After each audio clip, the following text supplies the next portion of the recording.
Russia has declared victory over the besieged city of Mariupol, even as Russian forces have been unable to subdue the remaining Ukrainians who have refused to surrender.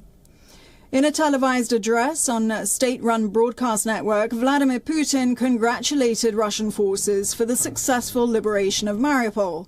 Putin has ordered the Russian forces not to storm a steel plant where Ukrainian troops were holding out in Mariupol, but to blockade it completely.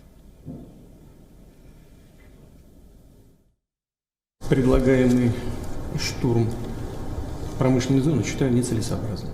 I consider the proposed storming of the industrial area pointless. I order to abort it.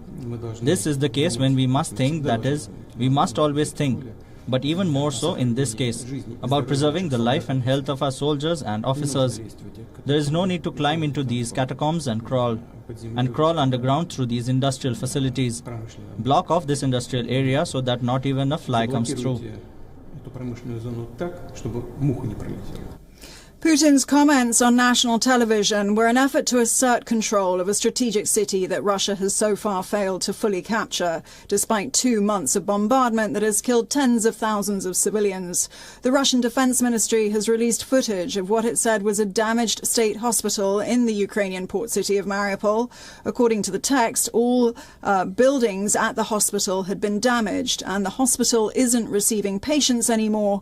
Its morgue is still working. Mariupol's mayor has called for a ceasefire to allow the trapped civilians in the city to flee.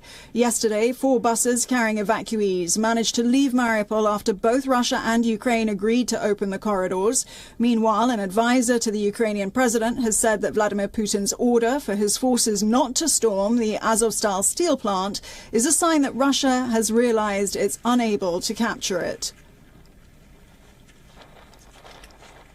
Our defenders continue to hold the Azovstal plant, but the Russian refusal can still be explained by the fact that they moved part of their troops to the north to strengthen their groups there, trying to carry out the primary political task. This task is to reach the administrative borders of the Luhansk and Donetsk regions. I will say at once that they will not be able to do that. And this preliminary announcement of victories without waiting for either the Easter holidays or May 9 shows that the Russians realize the futility of their last active operation at this war stage.